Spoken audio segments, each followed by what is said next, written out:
Today, we've got some Rust console news regarding the large oil rig, small oil rig, community servers, and a bit of additional information that I've gathered from the Discord. So what we're mainly going to be talking about today is devlog number 3 for the console edition of Rust. But before we get into that, we've got to address the elephant in the room. Now, I'm no flat earther, but it is a bit suspicious that 2 days after I release a video going into D11 for not giving us information on the large oil rig, small oil rig, and community servers, they release a devlog on the large oil rig, small oil rig, and community servers. Now, feel free to call me a conspiracy theorist, mainly because I don't believe in Australia, but it is a bit weird that this devlog drops only 2 days after the video. It could be bad timing, or it could be that D11 just happened to listen. Either way, though, I'm glad that they did this. So let's get into this devlog number 3. Here we go. Hello, survivors. With the first month of 2022 almost coming to an end, we would like to take the time to share with the community what our plans are for the Rust console edition in the near future and what the team is working on at the moment. So I like what they did here. They let everybody know that the first month is coming to an end because some of you have no life and spend all your days inside and have no idea what time of year it is. You probably think it's Christmas.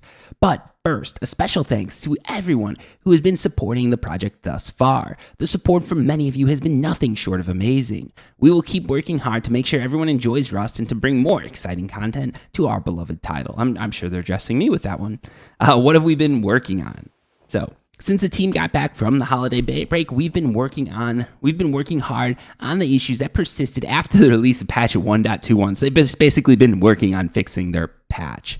On the 13th of January, we managed to fix most of the bugs that had a huge impact on the gameplay with patch 1.22. And today, with the release of update 1.23, we plan to tackle even more bugs so the players can have a better experience in the game. Now, I find this a bit ridiculous that they're making 2 patches to work on bugs that were released with patch 1.21. You should be able to roll back patch 1.21 instead of just...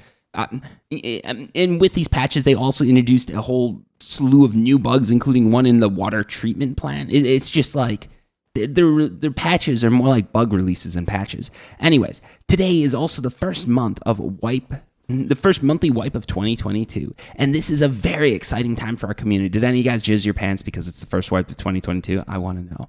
For clarification, this will not be a BP wipe on the monthly servers, but we will have a BP wipe for the weekly ones, so this is just normal. Now, we actually get into the information. The oil rig still needs more work in terms of optimization and balancing, so we will keep working on it and collecting feedback to see what needs to be improved before releasing it on the main branch.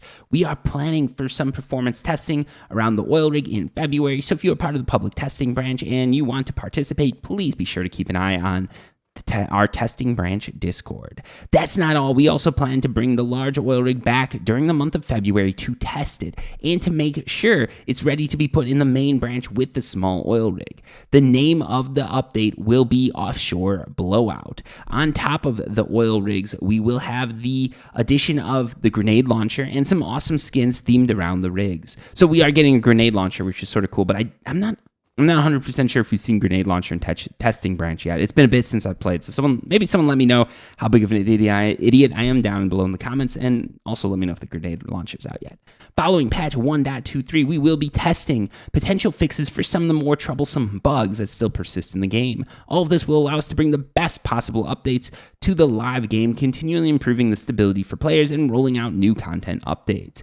After both oil rigs are released on the main branch, we will then add the next content update to staging. It's still too early to be confirmed what that content update will bring, but we're always trying to keep a balance between what players want and feasibility, as the restrictions we have in terms of hardware require the team to find more methods of optimization to bring certain features to our version of the game. We will keep following our own development progression separate to the PC version, with the needs of our players in mind. Community servers are being worked on separately to the content updates so that we can speed up the process. The hurdle left to clear is to reduce the memory usage per server, and while progress is being made regarding the memory usage, we still have some way to go. More optimization will keep happening to the servers as time goes on, and hopefully in the near future, this will allow us to implement community servers. We understand the need for them and how important they are to Rust, but we want to make sure the service provided with them is as good as it can be.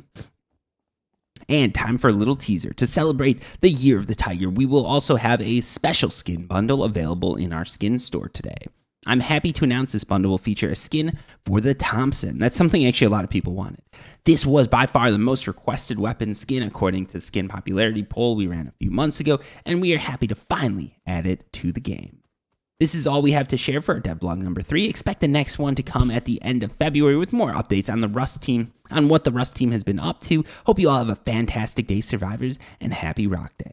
So yeah, basically what they're talking about here is the oil rig is not going to be released in February. A lot of people have been saying that. It's going to be released to staging in February. So the large oil rig is coming back to staging, but it will not be on the main branch of Rust. This is probably a huge disappointment for a lot of people, so I'm sorry to break the news for you. It's just I've seen a lot of people commenting that I'm a complete idiot. Oil rig is coming out in February. That does not look to be the case unless you're talking about late February with that Thursday monthly wipe. Now, in addition to this, with community servers, there's a bit of information that wasn't included here. So on the testing branch, when you look into what they're doing with community servers, what they are doing is they are testing memory usage for building, which basically means that player buildings is the main thing that's sort of clogging up community servers. It requires more RAM to be used, and because these servers require more RAM, it means that these servers cost more. They shouldn't be, this is one thing I don't understand, because I don't think the servers should cost that much more. If it was me, I'd probably think that they could just release the servers, and it might cost us more than we'd hope per month,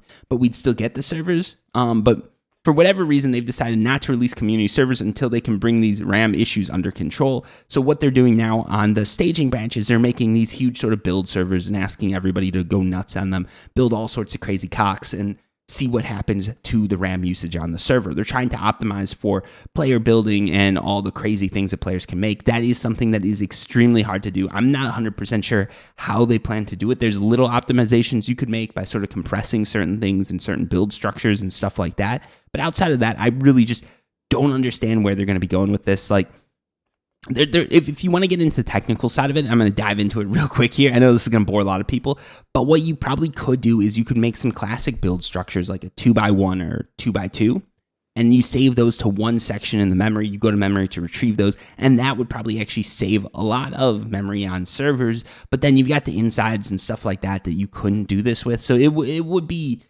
interesting to try, and some of these optimizations probably would be fun to play with, but I really don't think that they can bring that RAM usage down like they think they can. Maybe they're going to save a gig or two, but I don't think that should have that much effect on the overall cost of community servers. So in my opinion, that's something that should just be dropped, because I don't think they're going to be able to save a ton of money. Community servers are going to be extremely expensive to run, and I think that's something that we all need to accept. It just is sort of the nature of the beast. When you have something where you can just build what you want, like Rust, it just takes up more RAM, and you need to pay for that on your server. But yeah, that's the update. In my opinion, there wasn't really much of substance here. It's just telling us that the oil rig they're still working on, large oil rig, is coming back to staging. That's the only significant thing. They're talking about patching a lot of the bugs that were introduced with patches, which is nothing new. And community servers are saying are still being worked on, which again is nothing new. So I'm not 100% sure why this dev blog was needed, but I do appreciate the fact that they are trying to communicate with the player base. It would be nice, though, if they'd provide a little bit more communication as far as what we can expect and when we can expect things to drop, or what the holdups are. For instance, with the community servers, it would have been nice for them to tell us that the reason that community servers are being held up right now is because of RAM usage and because of the fact that player buildings are taking up a lot of RAM. But yeah, that's what it is. That is the update. Thank you so much for watching. Hit subscribe, and until next time, peace.